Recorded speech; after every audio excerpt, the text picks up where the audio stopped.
Wednesday Meet the School member. I got my regulars Joel and Lauren on, and we got Ashley Pereira from the One Rental at a Time School Committee. So morning, everyone. Good Morning. morning. So this should be Morning. really fun. Yes, a lot of people know Ashley in the school community. She's also been on Frank, the old guy REI channel. So I'll put that in the chat. You can check her out there. But Ashley, let's dig into it real quick.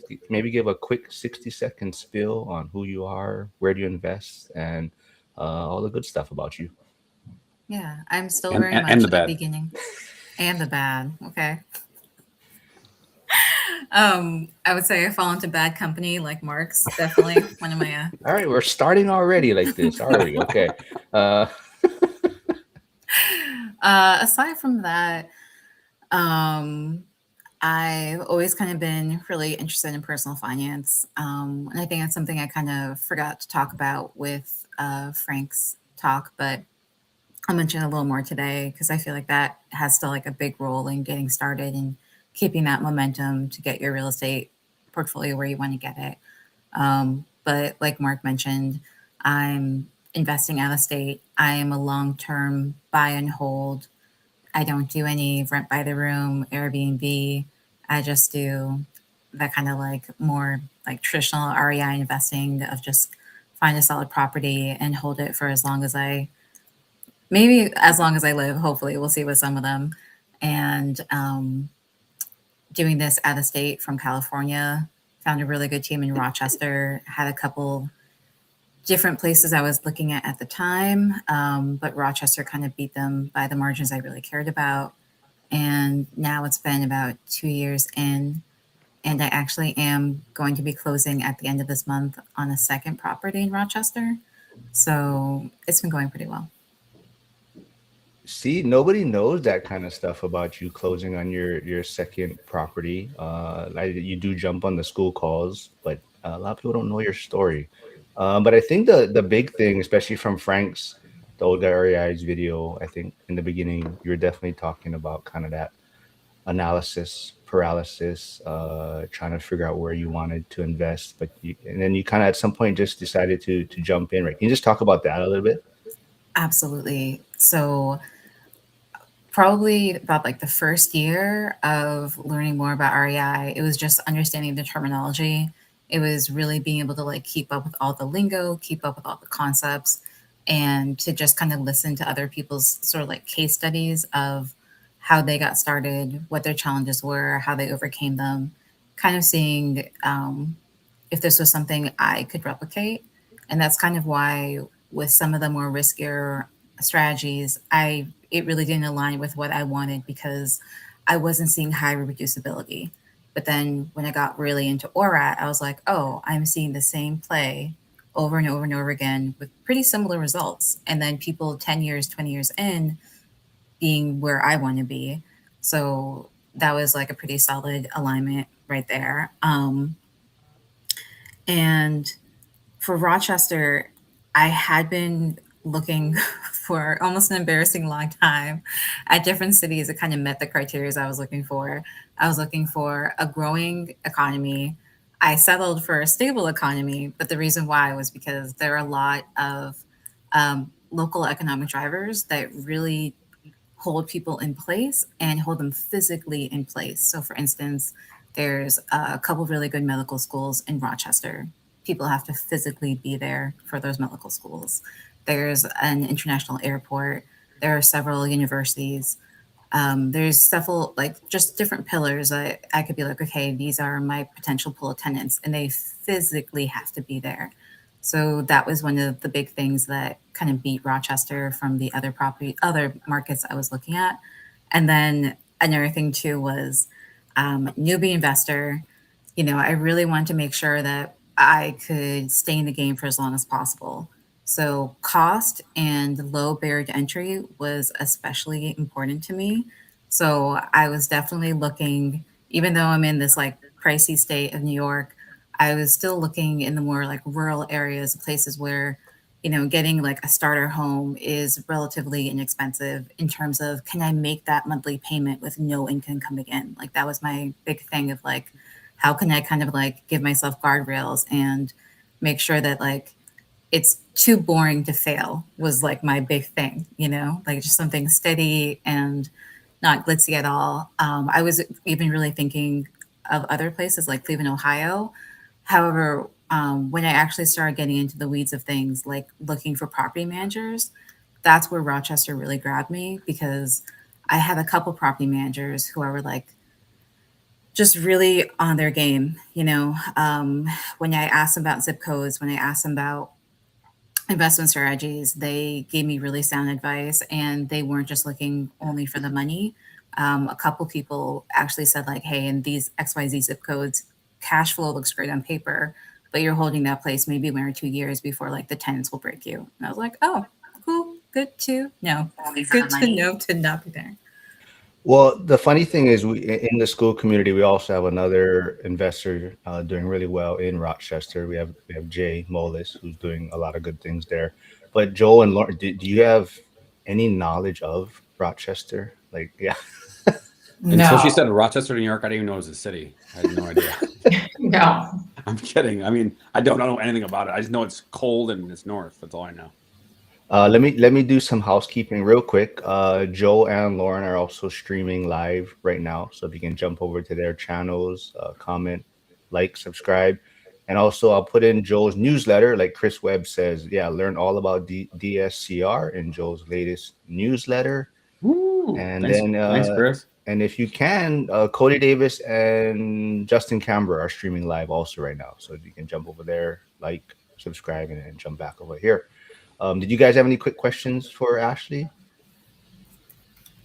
I got lots of questions actually. Yeah, go ahead. I'm going to throw Oh, your Lord. newsletter in the chat real quick. In your interview with Olga REI, you had mentioned, 2022, you'll learning more about inflation and I guess the impact. And in that time frame, what was it a conversation? Was it a video? Like what like hit you like, okay, it's time to like get into action now? Like what was it that made you go into action? Doing projections of what my life would look like as a retiree and seeing how much the inflation was just going to gobble up all my dollars and that I didn't really have a strategy to address that. And then also the taxes were also going to come for my money as well. So that was definitely a big thing. But I really just had not understood before that um, how much like the power of the dollar, even with like being in the stock market, um, just even in like a really aggressive portfolio, which I don't think is realistic, of like a return of like 12%, you know, um, that when I get to like my 60s, 70s, that monthly paycheck might not be enough. That was really like the big kicker of like, you need more than one income, you need a fail safe, you need something where you have cash in hand. And I know that a lot of like other like big stock people, they talk about having like at least 3 years of expenses, making sure you can survive those markets. Uh, but they didn't really kind of like address my taxes issues in a way that felt like accessible to me. I'm sure there are like higher level people that can really understand how to get those tax strategies and play with docs, but it just didn't click with me the same way that like real estate did. Also, I just want to say, if people are tuning in, they may not have heard, but Ashley said she'll be closing on her second property. I think end of this week, you said, but like Kyle Dorn says, Oh, not congrats. end Oh, of this month. end of this month. Oh, wow, same thing. But Oh congrats yeah, on the obviously. second property. Um, Yeah. let's see. Old guy REI is tuning in. He does say Ashley is Woohoo! amazing. So definitely, if Frank. you want to know a little more about Ashley, here is the video that she did with Frank on his channel probably about a year ago or so. Oh, that was a year ago? Just about, yeah, Oh, about okay. 8 to 9 months. Cool. So yeah, maybe you can touch on that too. Like between, I don't know, from that property, your first property to now, has it kind of been a lot easier transition, or what are you finding out or learning, I guess, during that time? What I found out is that like when like one part of life goes well, the other parts just kind of get interesting. So bought the first property. Things have been going pretty steady. It is much older, so maintenance is way higher than I calculated for. However, still have a good return, haven't gone negative. Um, nothing big or crazy with this first property.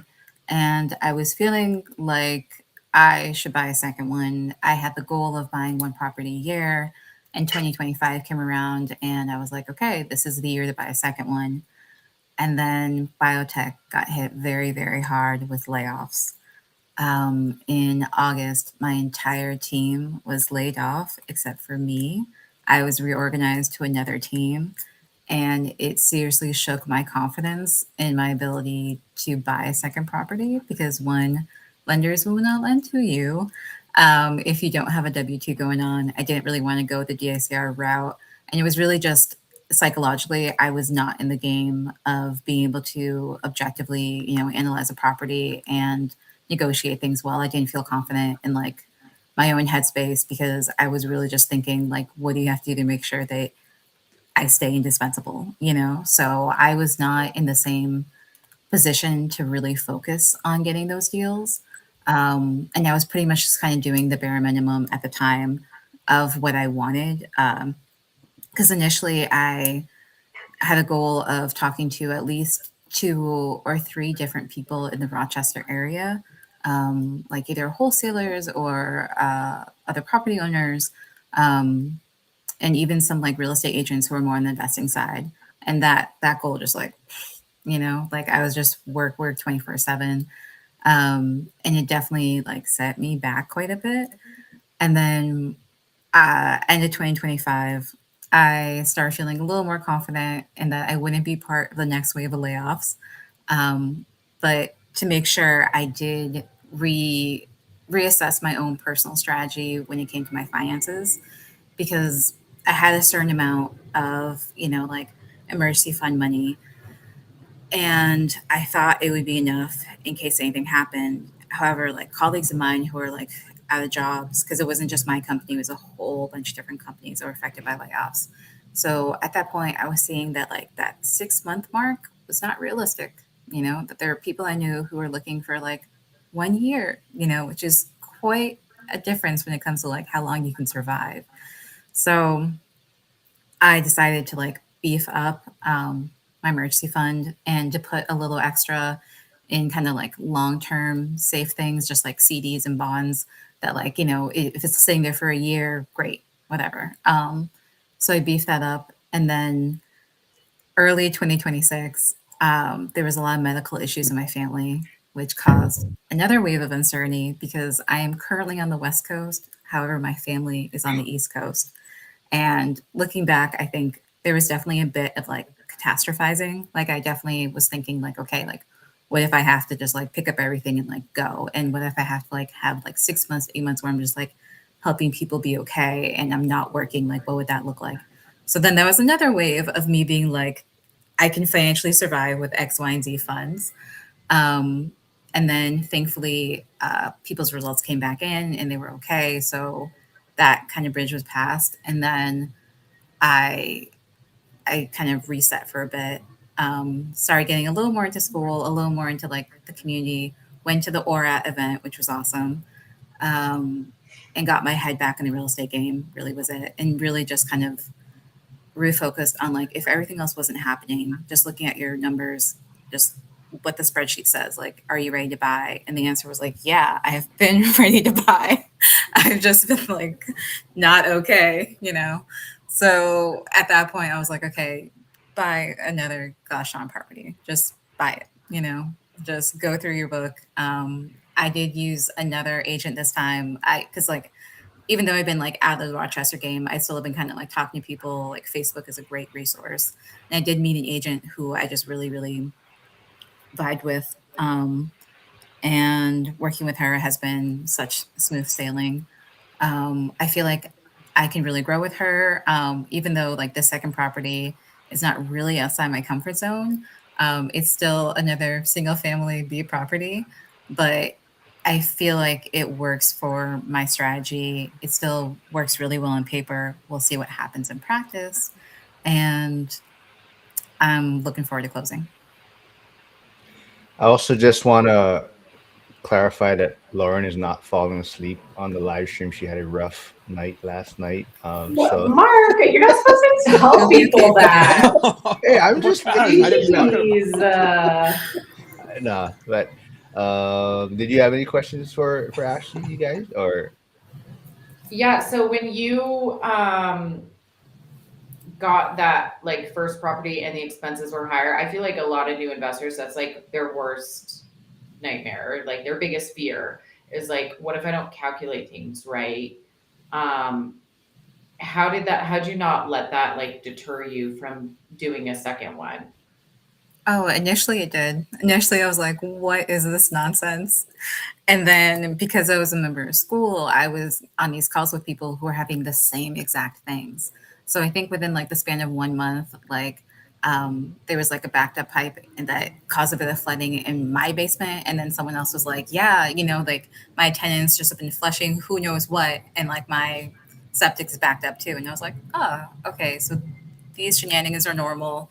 It's not just like my property manager being shady. Like it's just wear and tear of the property. And also just really understanding that I did buy an older house.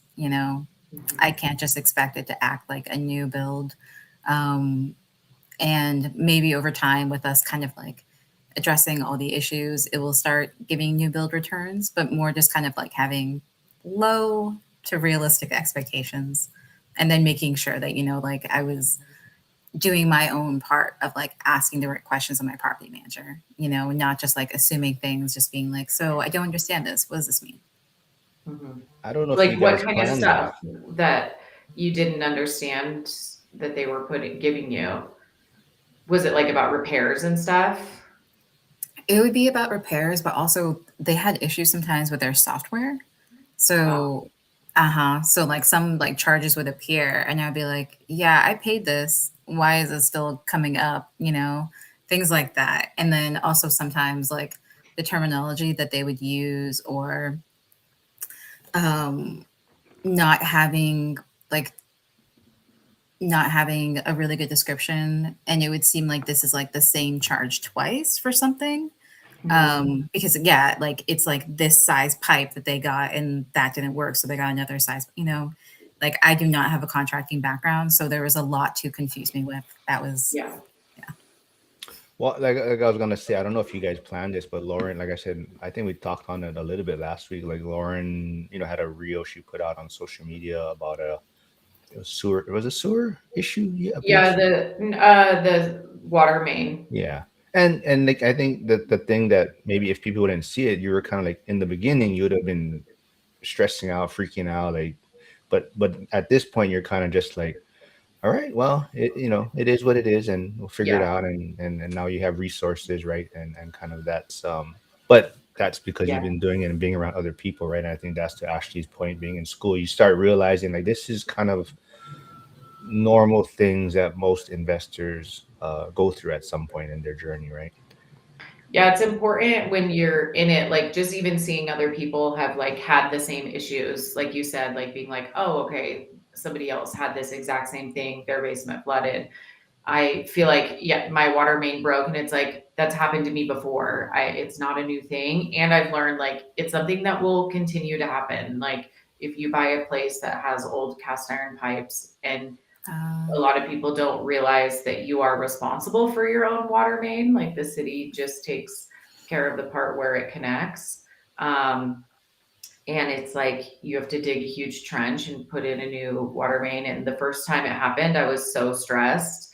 And I was just like, oh my God, how could this be happening? This is crazy. And now I'm like, no, actually, this happens all the time and it's fine. And you just do it and it's okay.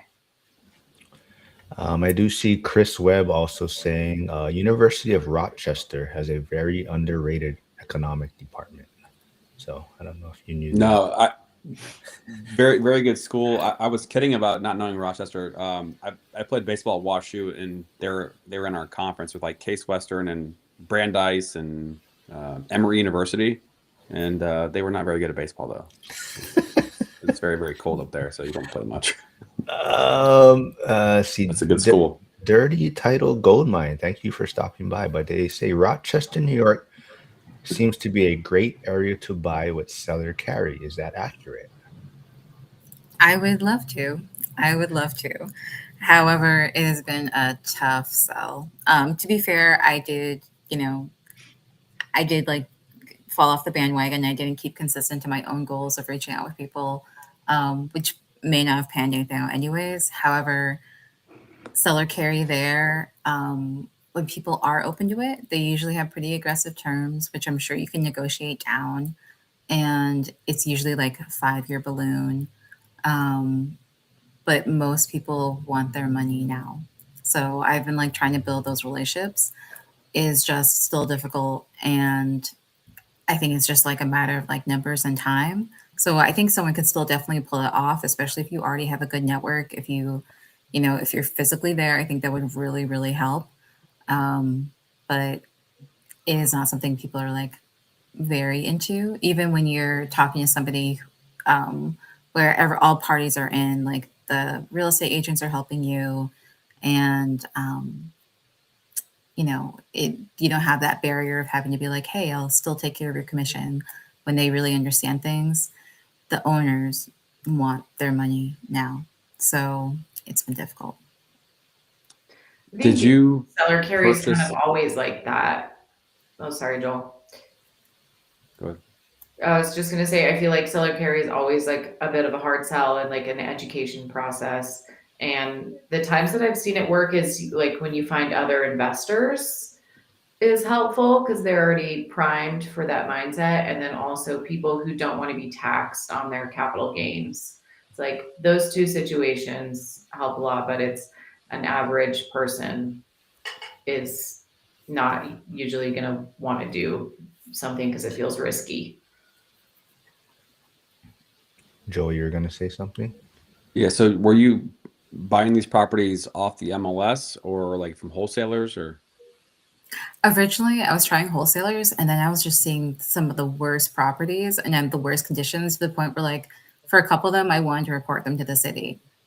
For some of these guys, you're just like, how do you even have like the gall to like show this to another human being?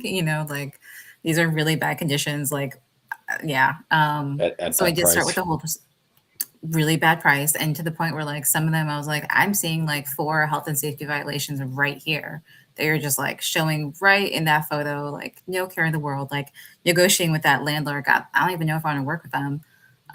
But so I started with the wholesalers. They got me really mad. I still talk to some wholesalers, but it is more to the point where I kind of trust more of the properties off the MLS. And I also don't have, like, maybe in a couple of years when I have a better understanding of what these kind of rehab costs would look like and how my property management works and have a better network of contractors. But right now, for the deals that would like make sense through wholesalers, I would just need a lot more expertise and way more resources. Because even if I'm like really conservative with my numbers and say that like, hey, for this light rehab, it might only cost 15K. You should really budget like maybe 25K or 30 because shit happens. It's to the point where like those deals start getting um, less sound. I still kind of talk to them every once in a while, and I'm really just looking for that like suburban property that really just needs a coat of paint. Doesn't exist. It doesn't exist. And it was trickier off the MLS. I did have to move faster, and I had to be like more um, risky with some elements. So like as a more clickbaited sight unseen, which is kind of a lie because I did Clickbait. get a video.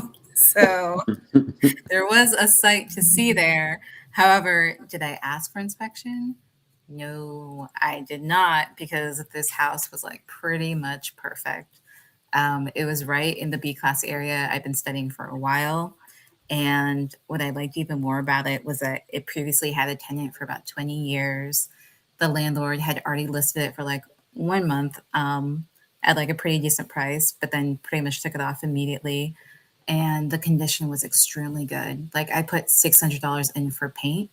Um, so there was a lot of things where I just kind of got lucky. And then after you see so many of these houses, you kind of already know what rent ready looks like little things like railings on the balcony, the condition of the windows, no peeling paint like anywhere, so those things that kind of tell you that this property, and it had like an active certificate of occupancy. That's like a really big thing. So yeah, it was a fight for the MLS. I definitely had to move very, very quickly and give them quite a bit more earnest money, but it worked out. It was totally worth Wait, it. so did you waive the inspection? Yep. Wow. That's why Mark is Whoa. So it's not yeah. clickbait. See, it's accurate. But wait, so that was your Yeah. first property, right? That was your That was first property. What does So your this one realtor I- say about that? Oh, she was saying that I wouldn't be able to get like a property inspector in there anyways because it was going to move really quickly, and it did. Pretty much, they only had a showing for like 5 days. Like that was the window of showings, and then when I put the offer in, it was like me and a couple other offers, and they already accepted like 2 days after that. So that's like 7 days, and then even with like a contract at that time, it was like early spring.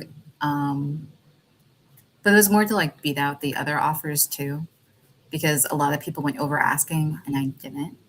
So Yeah. my kind of shtick to them was that like you will get what you get, Like I'm not going to use the inspection to like, put you over barrel and just like Yeah. take a 10K off for this. And like if you go with my offer, which was still market value, and my earnest money was a bit higher to show them that I did have the funds to back this up and that I was like the more financially sound choice. And that closing would not be an issue because like you have no other form of communication with them other than your realtor. So I kind of had to have the money do the talking for me. And the inspection was just like, you know, something that was not something I was just other people. However, that part of the market is very, very hot. It's a very hot section of the Rochester market. What does that average house like this in a B class in Rochester go for? So about 180K, and mine was 140K because mine was still in a great area. However, it's pretty small. And the area average rents there are like 1,800, 1,900. If you have a really, really nice, large, like everything perfect place, maybe 2,000. So I got this guy for 140. She's currently renting for 1,875. Still working Oh, out. that's really good rents for that, like for the price of housing. Is Yeah. that like That's a what 2-1 Jay or always 3-2? talks about, right? That's what Jay always Yes, the talks cost to about. rent ratio like is pretty sweet. I would say the only caveat to that is that, another reason why I got this place at 140K is she's old. She's an old lady, Yeah. so maintenance is higher. However, you put like enough time and care, and which is another thing I really like about my property management that kind of beat out other people was that one of the things that they first stressed to me is that like they don't skimp on preventive maintenance. Like gutters are clean, like hot work. They will already like pre-charge you for all the things that they kind of take care of throughout the year for you. So I love that they change my furnace filters. I don't care paying the extra for that. I just want to make sure that things are taken care of. And especially with an older place, I feel like you have to be very on top of all those little maintenance things. But yeah, Rochester has a great cost to rent ratio. Yeah. So Rochester, I was looking this up. Looks like appreciation 6-7% last couple years. Is that accurate? I would say in some places it is. Yeah, some places pretty accurate. I would say that the further out you go into the suburbs, the higher that appreciation goes. Okay. I do want to say good morning to Delroy. Delroy is also in school. He will be joining us in 2 weeks, I believe. Next week we have Teresa, right? And then Delroy. Trisha. Oh, Trisha. And then Delroy will be with us the week after that. Alex Dutter also just scheduled with us for early June. So we're kind of lined up for that. We're still waiting for Flavio to come on. We're trying to get Victor is ready to come on with Flavio, but Flavio thinks he has nothing to share.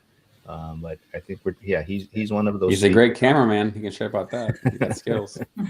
But there was Somebody had a question. yeah, I think you kind of touched on it already, but Delray was asking, did you go over asking? I believe. No, I didn't. But you mentioned other things to kind of make your offer stand out, right? So Absolutely. Are you glad that you waived the inspection? Like, because you've had issues now with unexpected repair costs. So, but then you probably also saved on your asking price to offset those a little bit. But yeah, how do you feel about it now? At the time, I was not okay with waiving the inspection. At the time, I was like, this is silly. Why are you doing this? Like, I knew I was going to win, and I was very concerned that my determination to win was going to bite me in the butt. I did not like that. However, I did have probably an excess amount of reserves.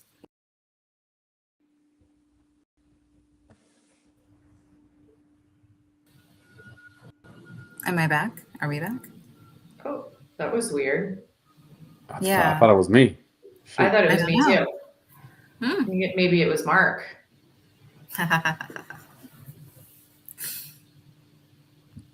Hey, Mark, I don't know if we can hear you. Yeah, I can't hear you. can't hear me. Oh, No, now okay. you're back. Now I can hear you. Let me just. I know Joe. You may have to bounce soon, right? Yeah, I do, and I have a question. Okay, I want to Sure. ask you a question too before you leave. So, but go ahead. So I just coincidentally, I was talking to a young kid. I think he was 24, 25 years old, traveling, making good money, from the Dallas area. And, he was asking me questions about homes. Is this a good time to buy? This and that. And he just traveled so much. Like, he's putting money in the S&P 500 and not thinking about it. Just put it in there and forget about it. And I think that's something that people don't always talk about as well as just the mental energy it takes to get into something new and then also get better at it and manage systems, improve systems. And so, but once you get into the game of real estate, I mean, doors open that you can never imagine. So when you decided, hey, I'm going to put time and energy into real estate, was there anything that surprised you about the time and energy? I mean,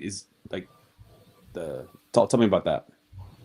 Yeah, I realized that sometimes when you even have the time, you don't always have the energy to deal with things.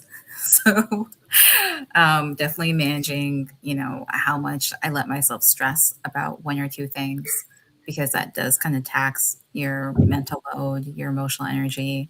It's the point where, like, if something is addressed, I try not to think about it anymore. As long as there's like a good recourse for something, we're done with it. And for instance, I'll give you an example. So the first property, there's certificate of occupancy. That certificate only lasts 1 year. I had to renew that certificate of occupancy. There were some things where I was like, oh, this is normal wear and tear. And there are other things where I was like, why is there a hole punched in my wall? What are you doing? The tenant does have kids, but what is going on here, And more than just one. So I was like, great. And then there was like a line item that was like door missing. And I'm like, what do you mean there's a door missing? However, inspectors will say door missing when there's any damage to that door. So for instance, when I saw the photos from my property management, there's a panel that was broken on that door, which qualified it as door missing. And at this point, my property management had given me an estimate for all the repairs. I paid the estimate out of my reserves. And even though it irritated me that there was all this damage to my property, I gave myself a window of time to be really frustrated. And then I was like, okay, we're good. Like, what's the point of like thinking about this thing that I cannot control, that I cannot influence? I'm not going to give my tenant an angry letter of like, stop letting your kids do whatever to my property. That poor woman's probably dealing with enough. But it's just part of the real estate.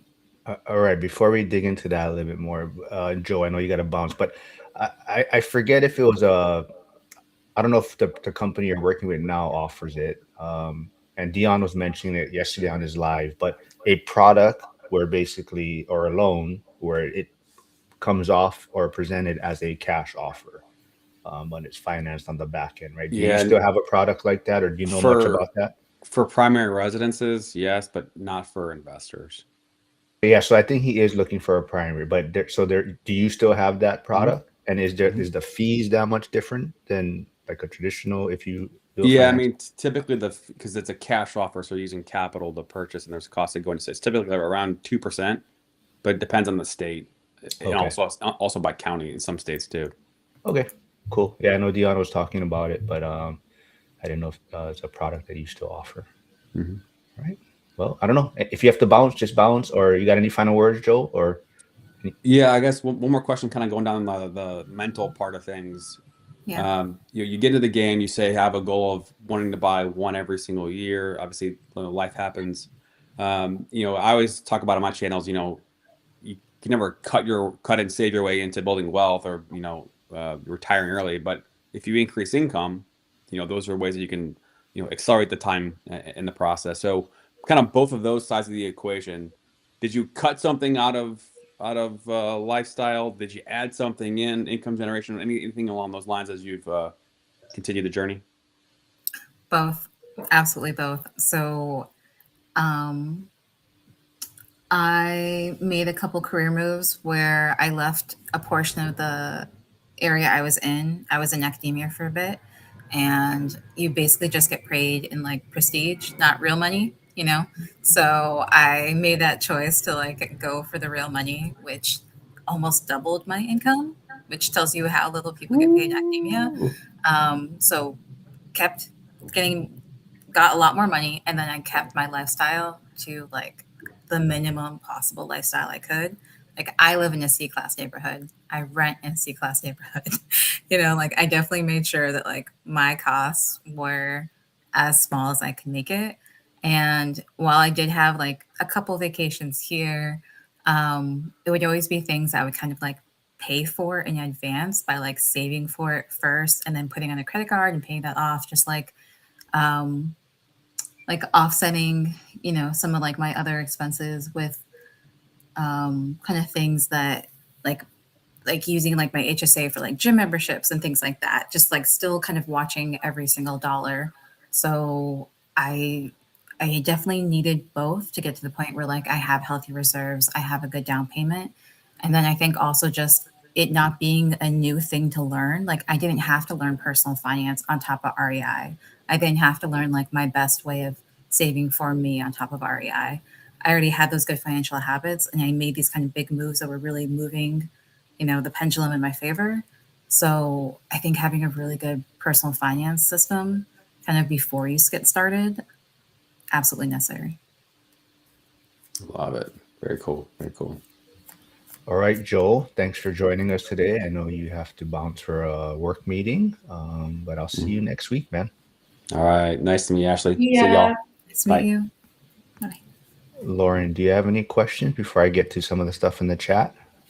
So we were like kind of halfway through the question when it cut out. So Okay. you were saying that you tapped into your excess of reserves. Oh, no. I didn't have to tap into my excess of reserves. Thankfully, I didn't, but I had that. So in the moments where I was mentally freaking out about like, why did you do this? This can happen, So basically, anytime there was a plumbing issue, I was like, it's going to be the septic. I'm going to have to replace the whole septic, Mhm. just really good mental health moments, really good Yeah. ones. So the only thing that really kept me from being like, this is your first property and you're done, like take the tax wins, move on with your life, was being like, these are the issues and I haven't had to touch my reserves. But I wouldn't have waived inspection without having what I had. Yeah, that wouldn't have happened. And what part of the reason was that when I had first been doing kind of like the buy box exercises, and when I was listening to people's advice about like how like you save your cash flow and you build that up for reserves, when I actually did the on paper math for that, I was like, what happens if you have a bad year? Like you can't save up for shiz in that and you might go negative. And I'm like, what if my first year is a bad year? Like I'm not building any reserves that year. So in addition to having what like the bank wanted, the 6 months, I had about like I think an excess of like 15 to 20K on top of what they wanted. And that was just because I do not know what peace of mind sounds like. So, Yeah, and a lot of times those bad years are front loaded when you buy a yep, property. Once you do a lot of those repairs, then you're like, okay, we're good. I've handled all the things that are wrong with this property and we can have a good year. But usually that's year 2 or 3. absolutely. Which was another benefit of being in school is that like now that's normal to me. You know, I think if I was more isolated, I would just be like, is Rochester a really good idea? These are all these really old properties. Like, yeah, you can get in, but how long can you stay in the game? And now I'm just like, just stay in the game. Just stay in the game. Mm-hmm. Yeah, it seems like a lot of people, some people saying ballsy with no inspection, but other people are saying they've kind of done the same things I see here. Brady does say cost to rent ratios are an important part of market selection. I find a lot of people who like to complain about cash flow being dead are just in a bad market, right? So there are good ones all over the country, and that's kind of why you looked out of state instead of investing in California, right? Harrison Trade Better 99 says catching up. Says Ashley agreed. Working in bio research tech health has been scary the last 2 years. It has reinforced my conviction in real estate. What is it with bio research that's changed? I would hear that area of work and I would go, very stable job. Oh, So yeah. what's changed? Why has it become unstable? A lot of economic factors for sure. And when I say a lot, is like, you know, I think someone with like a better economic understanding could maybe weigh in on exactly what happened. But just from my own kind of naive standpoint, there was a lot of market uncertainty in the beginning of 2025.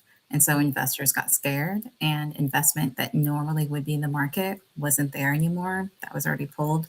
And then there's a lot of pharmaceutical, like I can't speak for like all biotech, but I'm in the pharmaceutical aspect of it. So I'll just speak to like what I saw there. A lot of pharmaceutical companies rely on different organizations that provide all kinds of different support from like doing some of the aspects of the work for you to working with like huge projects that like your team couldn't normally handle. And that all happens in China.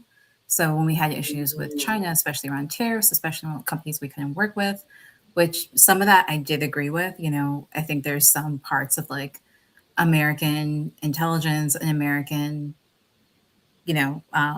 things that should just stay within America, but it definitely threw the industry for a loop right there too.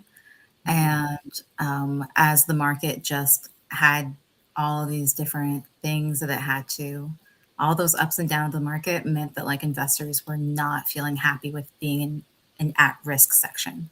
So because, you know, one company can be here for like 6 months and then disappear in the biotech space, um, we are seen as like riskier. And even some of the bigger companies, well, they'll still be around. They can't always deliver on their like promises because you might have a drug in clinical trials, and then in that late stage of those trials, that drug has like a really bad event and no longer gets that approval. So all all like forms of biotech were kind of hurting because of the market. Brady is saying, isn't biotech one of the biggest targets for AI replacement? I don't know if we'll be like full on replacement, but I think it's more like where before you need 10 scientists for one project, you might just need like 2 scientists for that one project. And that still is probably like a ways away because AI still gets things wrong. And there are also some things where you just have to like physically do it.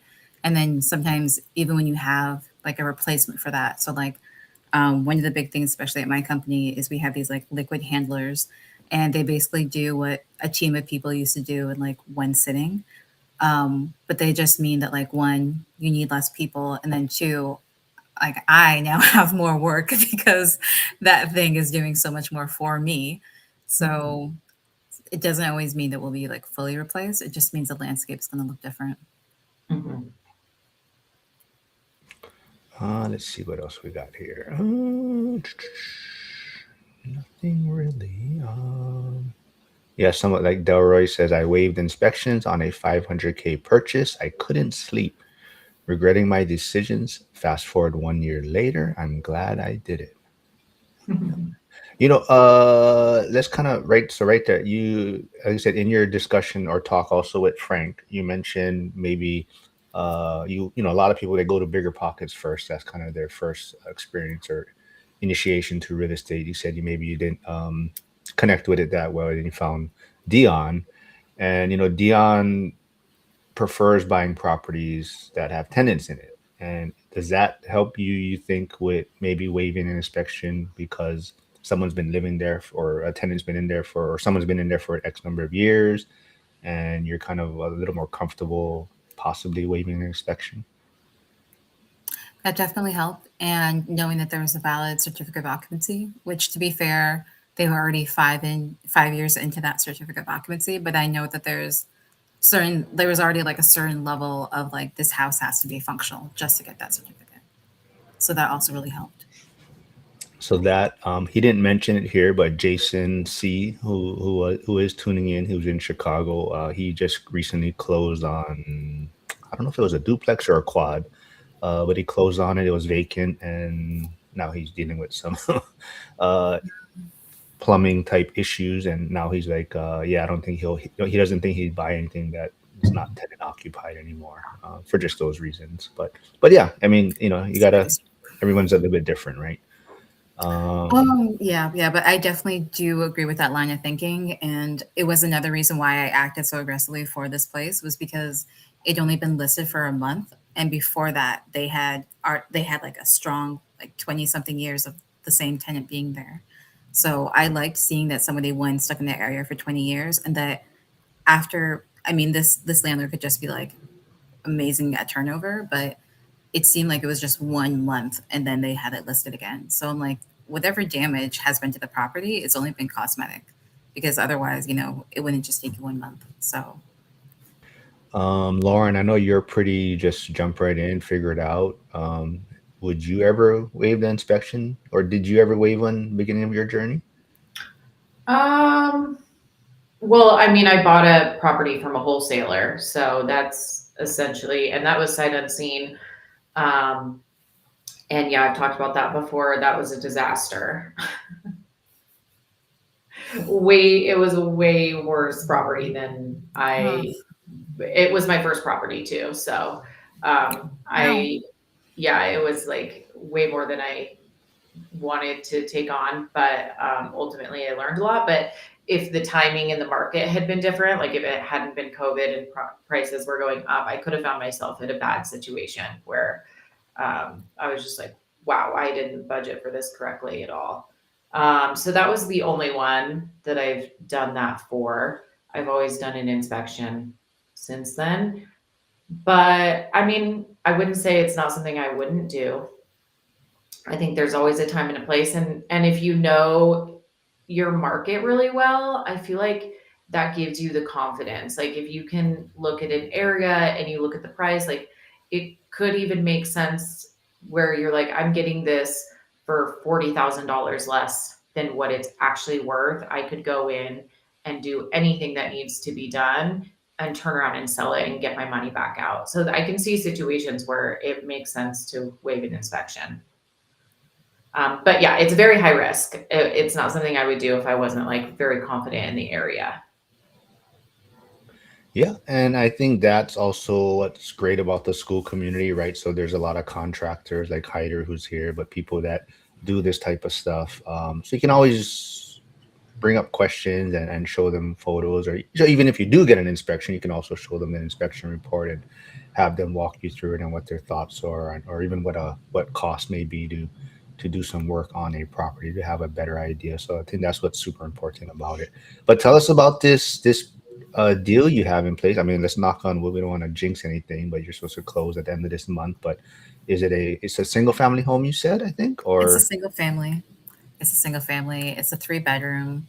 It does have it is larger.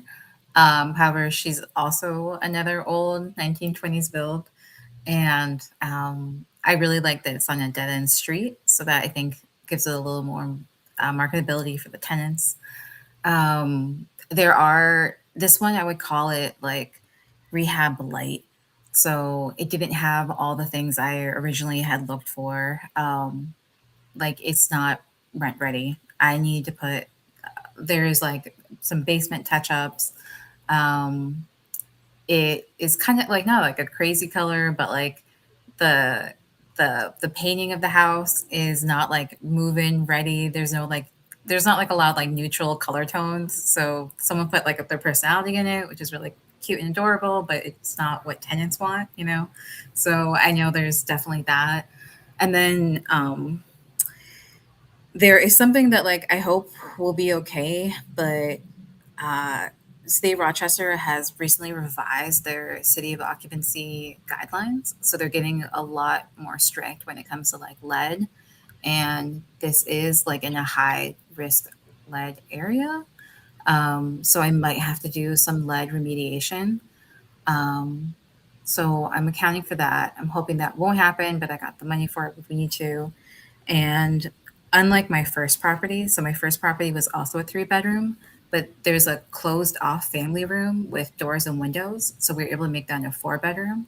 And this one does not have that. However, the area it's in is slightly better. So I still feel like I can kind of get like that same tenant that I want, which is somebody who will like stay there for 20 years, bring their kids and just get planted. Like I want somebody who just wants to like be there forever. And I think that location will definitely drive that kind of person and their family in. Um, and and I might have like I don't know if I can get 1800 or like 1875 for this location because it's not going to be a 4 bedroom.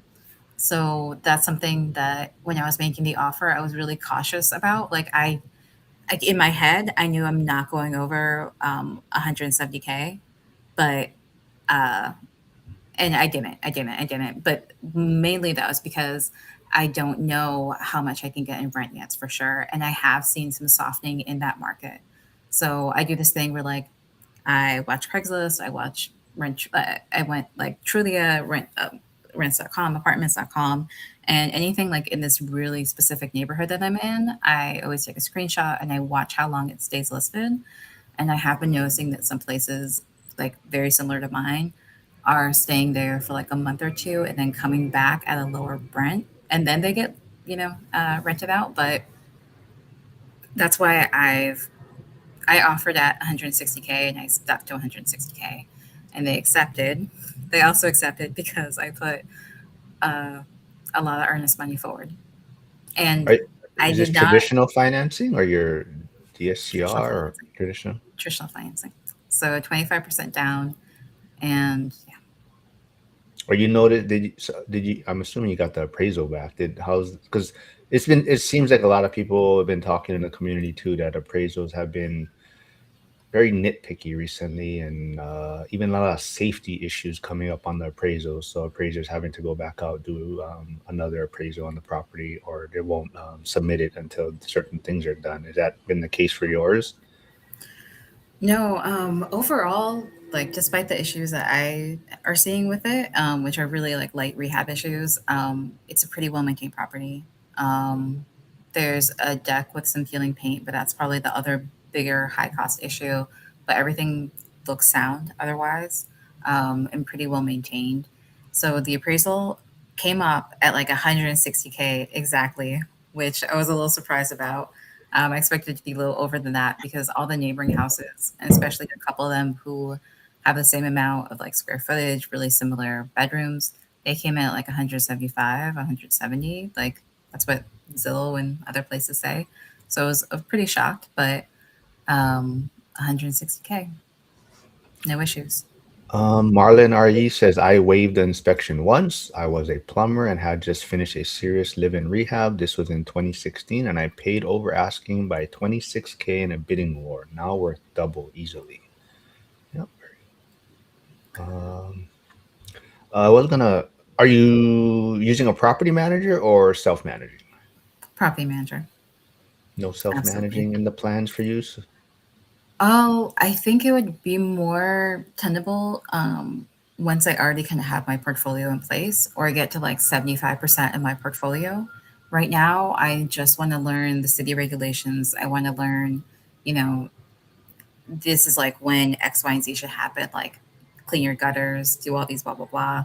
Um, because I don't own my own primary house. So I wouldn't know those kind of like little homeowner things. And I also don't know the city of Rochester. So I don't know in terms of like their bureaucracy, you know, so I don't know that like, so like on this house, if I didn't have my property management, I wouldn't know that I had to register my building as a um, vacant building and pay a fee to register it as a vacant building, by the way. Otherwise, when I get my certificate of occupancy inspection, they will ding you and fine you for not getting that. And I wouldn't have known that without property management. So maybe if I was like physically there and I could be really involved in the local like REI community and they could tell me these kind of like little tips and tricks, then maybe I could pull off my own. But from a distance without knowing the area as well, yeah, maybe Yeah, I later. think yeah, definitely. I think it's especially if you're investing out of state, using a PM initially. And you kind of just learn see what they're doing and take notes so that when you do hopefully take over. Or so if people haven't seen, also Cody Davis just did a recording with Michael Zuber that came out yesterday, I believe. And Cody has brought in, I forgot how many units he's brought in house to self manage. And I believe just on the property management, he's saving like 5K a month now. And then Mhm. he also just leased like 13 units that have been sitting Wow, vacant. So all of a sudden he's positive 20K a month. there we And go. that's, he just, I guess it's kind of surprised on how these properties were staying vacant. I mean, these units were staying vacant for Mhm. him, and he just didn't realize why the property management couldn't fill them. So he took it over, and he basically had 13 leases signed, I believe, in the past week or so.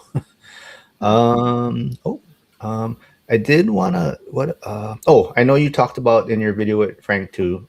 Part of the reason you wanted to go to Rochester was, I think, what, tornadoes, and you wanted to stay Oh, away. right. But you know, I don't know how your property was. So Pittsburgh got hit this past winter with some very, very cold, lot of snow. Very, I wouldn't say out of the ordinary, but mm, a little, yeah, unexpected. So how was your property during this past winter? Totally fine. Really, the Yeah. weather, the weather was the same though, or just I think because like once you start like Googling one place a lot, you know, your phones will just send you more random news about that one place. And I do follow some like local, like Rochester news sites. So there definitely was like those snow, that like heavy snow and like lots of blizzards, but I didn't have like any roof issues. I didn't have any plumbing problems. I didn't have anything that came of that this year. that lucky you? I know. Just Jay would be your PM. Yasik is saying Jay would be your property manager. Wow. I would be honored to take Jay's time like that, but I really feel like it would be a waste. I think Jay would be like, if Jay had his own syndication, I would give him money. Ah, Definitely interesting. give him money because his eye for acquisitions, like his strategy is, I feel like super advanced, at least from my perspective, because that intimate knowledge of, you know, you're in a C class neighborhood, but this is that B class property on that C class neighborhood, that takes years. That takes so much diligence. That takes such a deep understanding of like the local everything, you know? So but aside from all that too, like not only is he getting these kind of like prime properties, he's getting them for such a good price. You know, he's like basically buying them out in cash. And he's able to do that because he's looking at these properties that need like a lot of rehab. And he's correctly estimating how much he needs to put in, which also takes a lot of years, a lot of time, a lot of expertise. So yeah, I would definitely pay him to be like an acquisition manager. Hell yeah. Before we get a little of your input on attending the ORAD event this past year, I do want to catch up with Lauren a little bit. Like I said, last week she wasn't able to jump on the live stream because she was on a trip looking at some properties. So fill us in on that, Lauren. What were you doing last week? I went to Kanab, Utah with Chris Price, which he does the Saturday short-term rental calls in ORAT. And I met him at the ORAT event, which is super cool. But yeah, he's looking at a hotel there. And we kind of connected. Actually, Mark, you connected us at the event about us both being into just, you don't even remember. You're like, well, I don't remember. But yeah, in doing hotels. And so anyway, he is looking at a hotel there and needed some assistance with the contractors. That's not his forte. So he was like, can I fly you out so we can look at hotels and walk the property with contractors and stuff? So I was like, yeah, for sure. So we did that, and that was really great trip. And the place looks incredible, and it was fun to learn about a new market like Zion. It's the back entrance to Zion National Park, and there's a lot of stuff happening there, a lot of big development happening there. So yeah, it was really interesting to look at that and come up with ideas and brainstorm, and for me to connect with somebody who is in that or wants to be in that hotel space, because that's a little bit more where I'm headed. Yeah, so he's looking at that for a boutique hotel also, right? And that's kind of what you're currently working on, right? Yes. And what's the update on that? Where are you at in the process of that? Well, we're working with a structural engineer, and he's talking with the city and working on, can we get exemption? So we're just in that like bureaucratic waiting game. No name for it yet? No, I'm not going to come up with a name probably until we're like, yes, you have approval, you can build. Like, we have a long way to go of there. I guess I had met with someone from the city about the sidewalks in front, completely separately, and to what other city stuff we need to do. And he said that there's a Catholic church behind us. They bought another property and they're building a mega church, and they just got an exemption for parking. And he was like, if you guys want your parking exemption, you better move fast, because as soon as that place is built and they see how many cars are parked on the street, people in the neighborhood are going to be up in arms, and they're going to not want to give exemptions for parking anymore. So I was just like, oh boy. So yeah, we're trying to move quickly to figure out if we can get that exemption for parking. All right, very cool. I'm sure maybe we'll have a event to people can put names in, and you can pick names from the chat. Hey, I see Janelle tuning in. Ashley, Maybe not. wait, Maybe what? not. Maybe not, you know? I don't know with this group. Maybe not. That's Maybe true. not. But Ashley, tell Janelle that this wasn't so bad. I'm trying to get Janelle to come on and share her story, but she's keeps telling me she might need an adult smoothie while she's on a live stream. But I like the way she thinks. but tell her If it wasn't you had like a lot 8 of a.m. fun. here. You had a lot of fun, right? Sure. See, Sure. Wasn't pressured into it at all. I do Nope. not. Yeah. People Nope. want to hear you guys' Mark stories. So loves to peer pressure. Mhm. all right, we're gonna stop this right now. Hold on. Brady's asking Lauren, do you know anything helpful for developing a hot spring resort with cabin rentals? I'm working on underwriting a potential deal, but it's a little out of my wheelhouse. Doing lots of research. Yeah, that's actually I'm curious which one you are underwriting, because I pretty much exclusively look at hot springs properties as of late. So yeah, I'm curious what part of the country it's in. But yes, I do know some things that are helpful for developing hot spring resorts. The thing that would say is my weakness in that is like the hot spring aspect for like, I have like pools and things like that, but the infrastructure for that, I would say you would want to find somebody to specialize in that and check all of that. But yes, I have looked at quite a few, Interesting. I wonder if we're looking at the same property. Ah, Um, but yes, I do. And I have somebody that I work with who's a water engineer. And so he helps me, he like specializes in geothermal. So yeah, I could connect you with him as well to if you needed like his expertise in it. Janelle says, "My journey isn't interesting, but me with a drink is a different story." So, to that point, I think that was, I don't know. Well, I think she mentioned it on a live before. Well, I'll just say, yeah, she didn't come to Vegas for the ORAD event, but but Ashley did, and Lauren did. Lauren had a lot of I fun. did. But Ashley, I forget, was that your first time event you went to? Oh, okay. So That was my first one. what was your thoughts of it then? Yeah, I really loved all the time that we got to network with people, and there was a lot of people who I'd only seen through school that I got to talk with.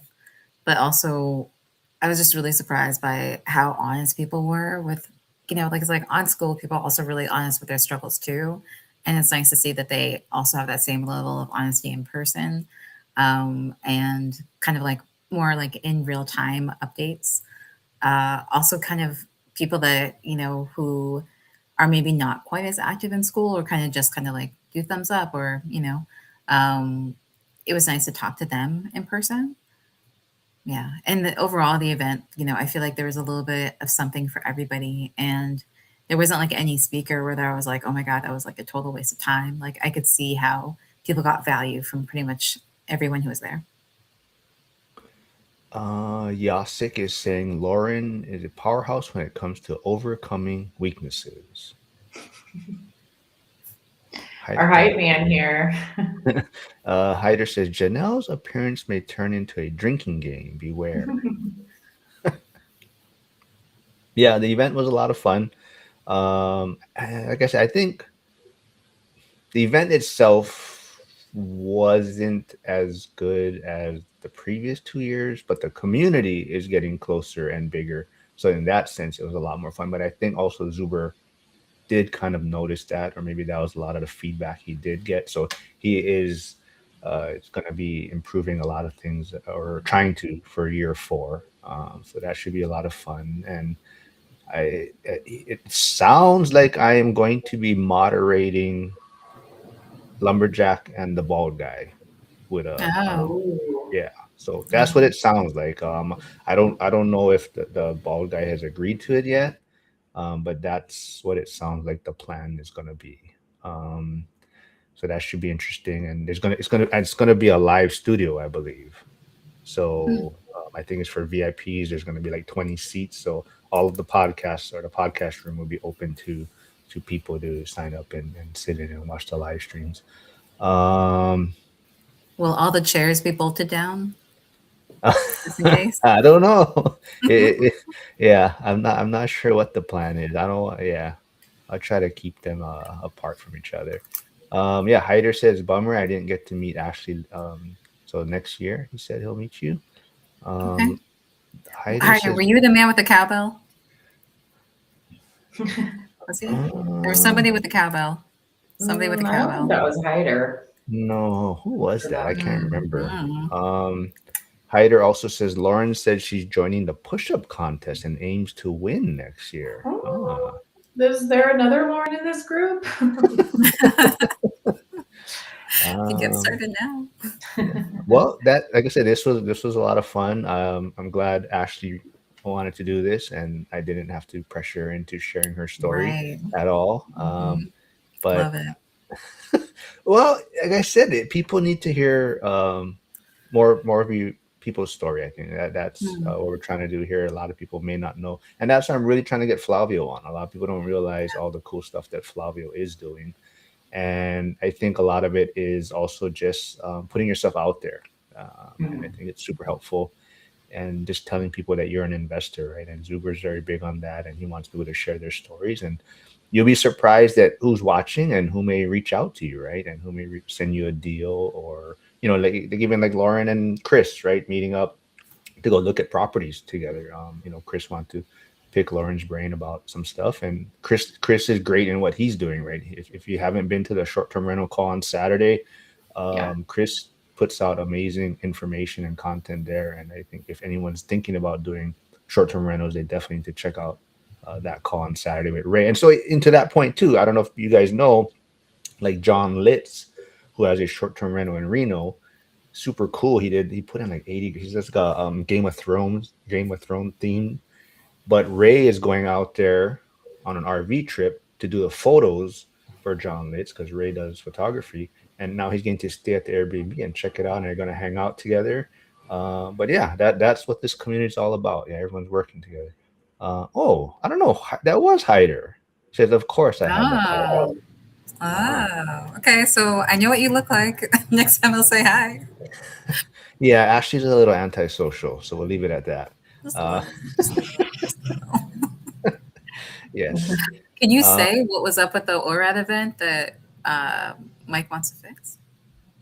Well, I think he definitely felt people have mentioned to him that the VIP experience has been kind of going down, I think. Um,